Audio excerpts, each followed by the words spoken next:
Happy holidays, excursionists. Whether you celebrate a holiday during this season or not, I am very glad you have joined us. I know you are all anxiously awaiting the conclusion to Greener Pastures, but since it's a holiday week, I decided something a bit more festive is in order. Part 4 of Greener Pastures will come out next week, but for now, I hope you enjoy Shelf Life. Welcome to Into the Night. I'm Nari, your guide on today's excursion down a twisted path. Be careful not to get lost. Be it dark or light, it's easy to lose your way. Are you ready? Then let's begin.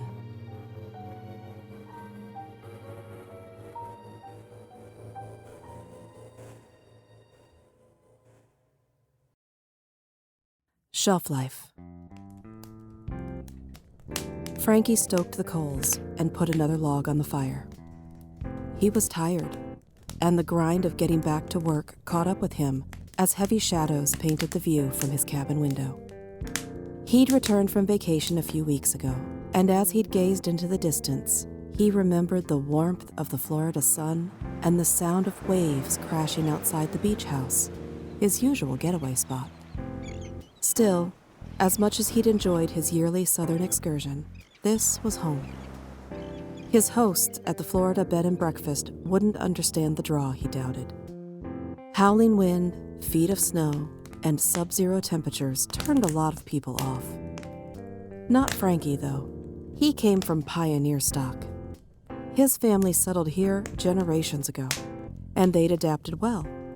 The scene out his window, the blue tone of the approaching evening on the snow-laden trees tonight, was comforting and familiar. There's nowhere else he'd want to live, and he'd had his share of world travels. No, vacations were nice, but there was no place like home, as the saying goes. The teapot whistled, and Frankie turned from the view to get a cup and saucer out for his evening tea. The steam from the kettle swirled like a magical spirit ascending to heaven in a waltz of fluid motion. Frankie was mesmerized by little details like that. He smiled, despite an aching lower back. Ooh, tonight I'm using some ointment on it. I'm not so young anymore. And those boxes did a number on me this week. Like most of his friends and neighbors, he worked at the local factory. Work was steady, and the benefits were good. His bosses even gave him paid vacation time, which accounted for his yearly trips to the beach. All he had to do was squeeze in an hour or so a day on work-related activities, and he could write off his entire trip as a business expense. He couldn't complain about his boss or the company. It was a respectable job, and nearly everyone in town worked there in one capacity or another. Normally, Frankie's position wasn't as physically taxing as it was this week.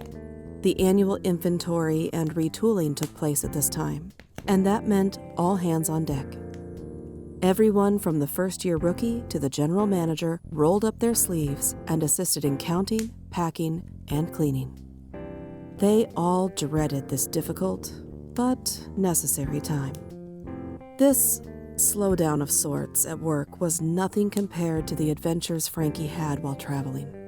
Production resumed in a month to prepare for next year's rush.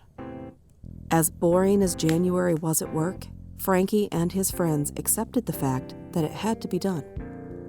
The fun they had on their excursions made up for any tedium they now faced on the job. Frankie returned to his comfortable chair as his gaze settled on the glistening scene before him. The scent of cinnamon lifted from his steaming cup of tea, and the frost on the windows mingled with the aroma to provide a poignant moment. Another twinge in his lower back made him wince, however, ruining the otherwise perfect instance. I can't blame it all on work, unfortunately. My back hasn't felt right since the trip home from vacation. That's what I get for traveling coach. Next year, I'll make better arrangements. The fun he'd had was worth the current discomfort, though. He'd loved every minute of time with his hosts and their children. Kids make you feel young again, and that's good for the mind and the soul.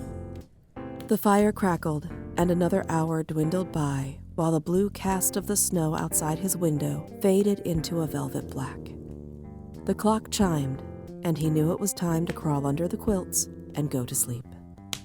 His eyes grew heavy as he snuggled under the blankets. Yet suddenly, he sat up in bed. I almost forgot my nightly journal entry. I'll never write my memoir accurately if I don't log the day's events.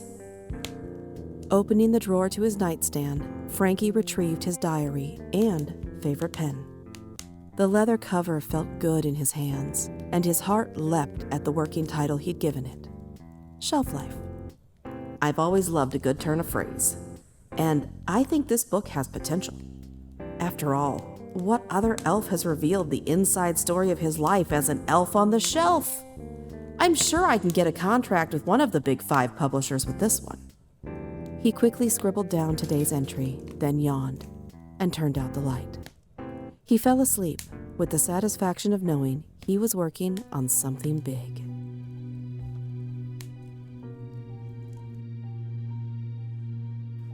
Thank you for joining me for Into the Night, an anthology series written by Caroline Giammanco, narration and sound design by Nari. Theme music by Nico Rodriguez. All original music created by Omenhawk Studios. You can find our links in the show notes.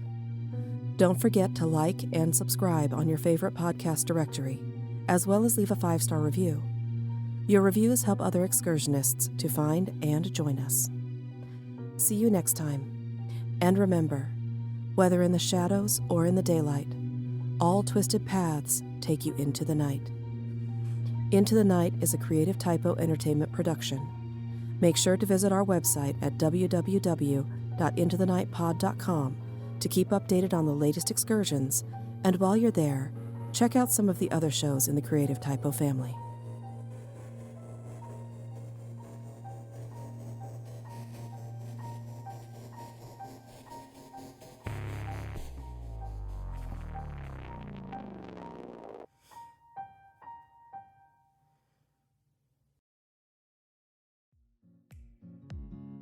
My name is Nick Perrin, and I'm an actor, writer, and game master. And on Tabletop, I talk with an expert game master every week to find out the best ways to run amazing games and tell epic stories. Looking to start DMing? Or maybe you've been a game master for a long time and want to spice up your table? Then this podcast is for you.